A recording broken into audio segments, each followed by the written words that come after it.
So Clint is gonna help with this because there's a lot of it that I don't remember still. So he's gonna fill in some blanks. And it's a big part of both of our testimonies and how we got through all this. So let me just start out. Okay. So this phrase, God's got this, that's kind of what we live by nowadays. Because when I was so sick, me and Clint, we just kept saying this over and over and over. God's got this. So let me start out. We got married in 2010. Y'all know that.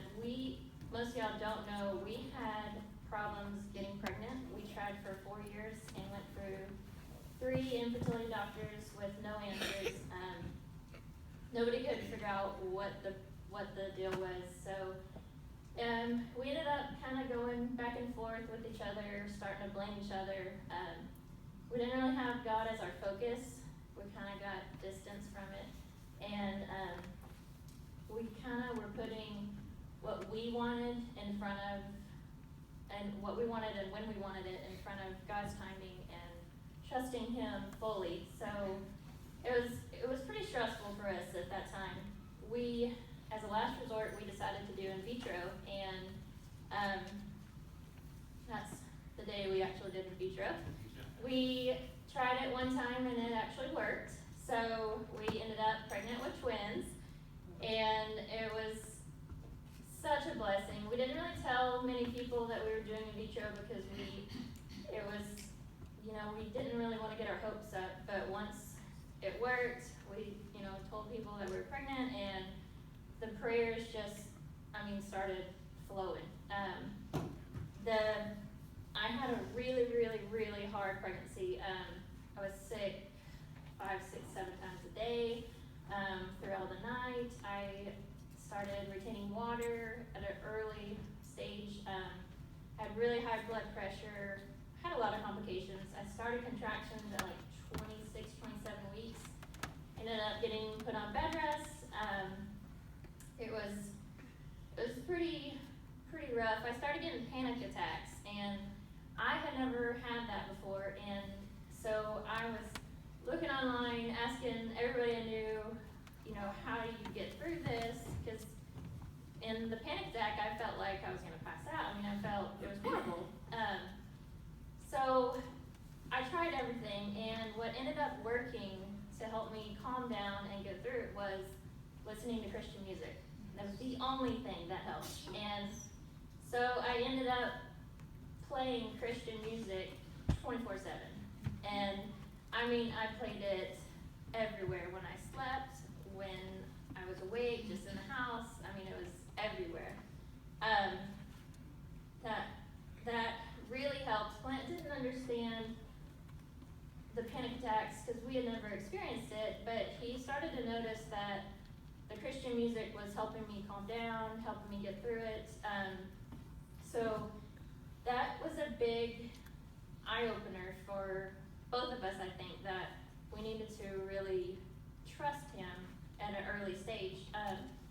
So at 24 weeks, we ended up having them. I went into it, I was scared, but I knew it would all be okay because we had both talked about that we had prayed from day one for healthy babies. Healthy babies, healthy babies. And we knew they would be fine.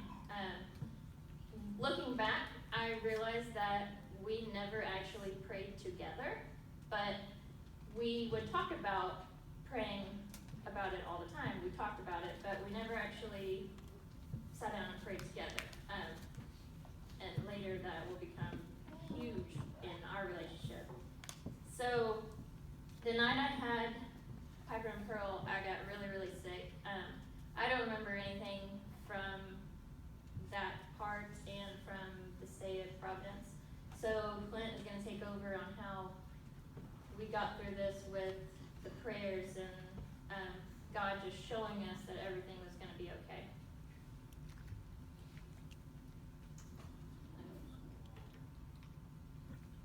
So, like Kayla was saying, God wasn't first in the beginning.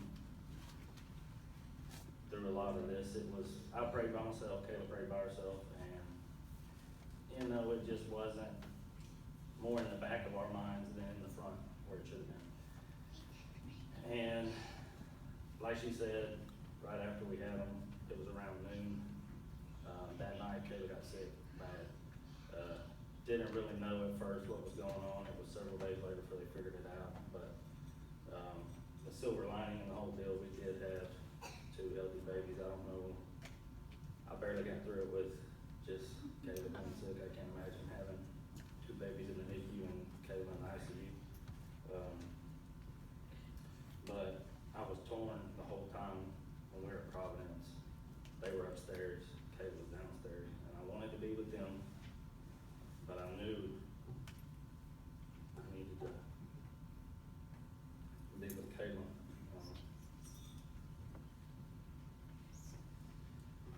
It was completely out of my hands. That was a thing for me that wasn't normal.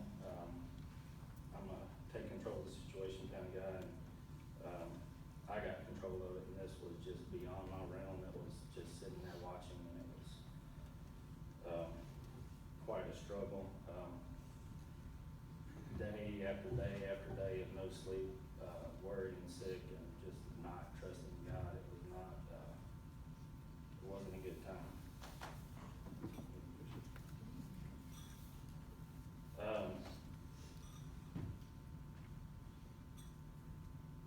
That's not the picture, but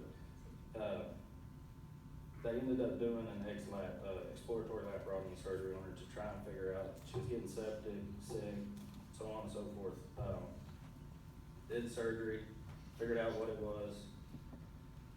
She was intubated and sedated for a few days, still just worried, sick the whole time. I mean, I literally sick sometimes.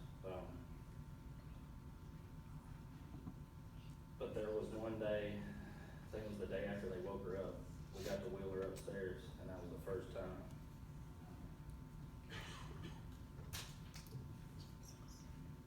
She got to hold it.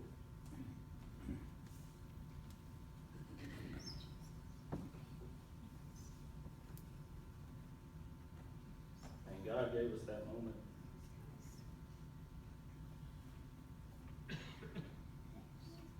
Because He knew we were going to need it. And I think it was the next day or the day after, I think it was the next day, it went from bad to worse. So they ended up transferring us to Parkland in Dallas. And if I thought it was hard there, it got worse. And I remember Michelle telling me after they figured out what was wrong with her that it was gonna get scarier before it got better. And we got to Parkland and they immediately intubated and sedated her again, but it was for a full week this time. And never had I ever went a full week without being able to talk to her.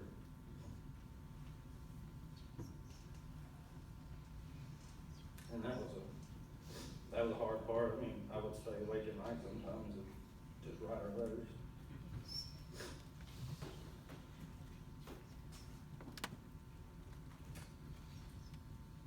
But it was shortly after that, they kind of gave me some pretty bad news. They thought it was hemorrhagic pancreatitis. It's like where your pancreas bleeds into your abdomen. It was a whole deal, and they told me I needed to kind of prepare myself that she might not make it through this deal. And I remember they would make me leave a room for an hour every morning when they did shift change, and an hour every evening when they did shift change. That morning after the doctor said that, all I could think to do was just go to the waiting room and pray. And that's all I did. And from then on, it was like the light switch went off, and it was just I don't know, the worry stopped. Not completely, but for the most part. And there was just a calm. And all of y'all were praying.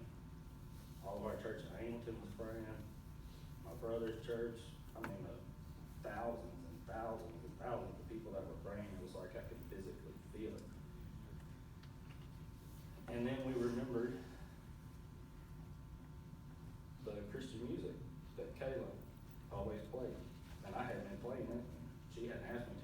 couldn't. So I started playing her music for her, and I know it helped her, and I know it helped me. And the nursing staff that would come in and sing along with the songs, and the cleaning staff that would come in and say a prayer as they were cleaning, doing their job, the respiratory therapists, the doctors, it was just one after another, just showing me that God was there, showing us that God was there, and that He had control, and that we just needed to trust in Him, and everything would work out. Later on at Parkland, we started a daily devotion, and as a couple, I think that's very important. I did it before, I do now.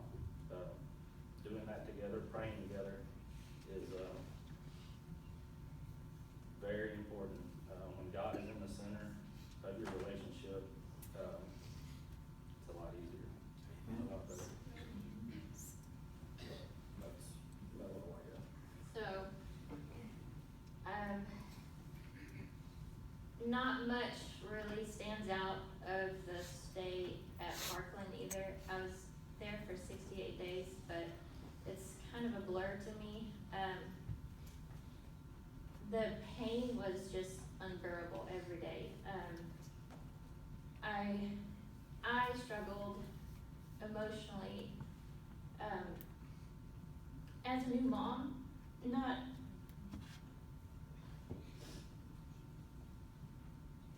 having that connection. I'd only gotten to hold them about 5 times maybe, and it was hard. I worried, they don't even know who I am,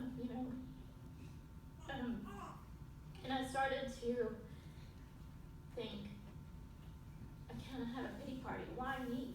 Why is this all happening to me? And I'll never forget one day, it was Thanksgiving, and we were in the lobby of the floor having a Thanksgiving meal, and it was rough. I was struggling, and Billy Faye was holding Piper beside me, and I just looked down and I said, "Hi, Piper," and she looked up at me immediately and gave me the biggest smile, and I knew right then that they knew who I was. They know, and I have to get better. I have to get better because they need their mom. And I feel like that was God. He knew I needed that to help push me through all the bad days, and so that I would get better. And I'll never forget that moment. And like Clint said, he kept reassuring us that it was going to get better. We were in the correct hospital that would help us to get better. The nurses would come in and sing, like Clint said, and we would have doctors that weren't even on my case come in and pray over me and just reassure us that it was all going to be okay. Everything would be fine. And once I got out of the hospital, I was pretty much stuck in bed for a while. The girls would have to come to the bed to see me. Luckily, knowing that we had so many people volunteering to help take care of them was just, it made the process a little bit easier because I wasn't constantly worrying, about them. Because I couldn't even take care of myself, so let alone I couldn't take care of 2 new babies. But the struggle was still really hard for me, even once I got home, because I wanted to be with them and I wanted to help them grow, and but I knew I would get better because I knew all the people that were praying, and I knew how much God had this under control. And we did have some setbacks. I had to go to the hospital unexpectedly for a week, and that was tough, but it was there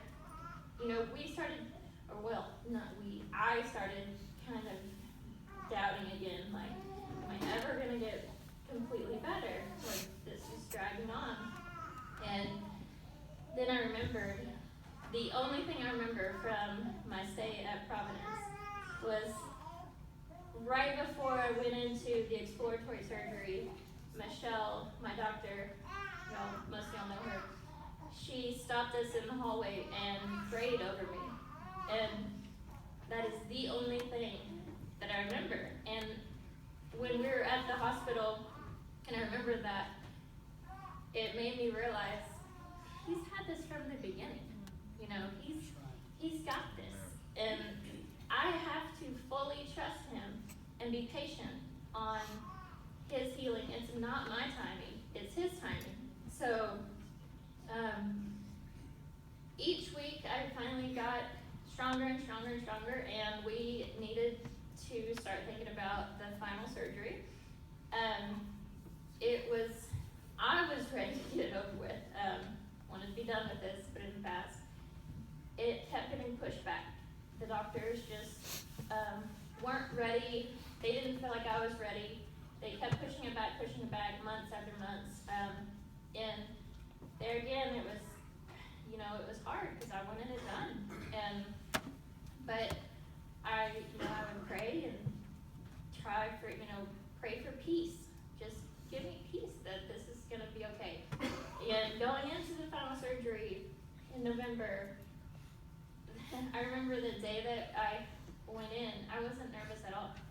I knew it was gonna be okay. And it did. The doctor said it went way better than expected.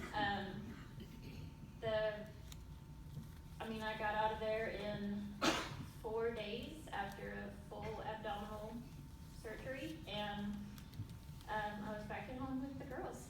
So God had his timing all in it.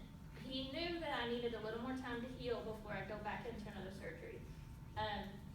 And just all the prayers and all the help that we got, God knew that we needed that. And he knew that that is the only thing that would help us settle our nerves and going into all this. There's just so many things that throughout this time that he has shown us how he's got control. Like, we don't have control. We may think we do, but we don't. And it's just, looking back, it's just amazing. It's just amazing what he can do when you fully trust him. When you give it all to him, it's just amazing. I think the most important thing that I have learned is, as a couple, we pray together every day. Before all this, we didn't, like we said, and we don't worry the small things anymore. It's just not worth it, and God's got control, and we trust him. Like, if something comes up, we trust him. We trust God to take control, and knowing that we have the prayers to back us just is overwhelming to think about, but it's also a blessing and amazing. It's hard to put into words how much they really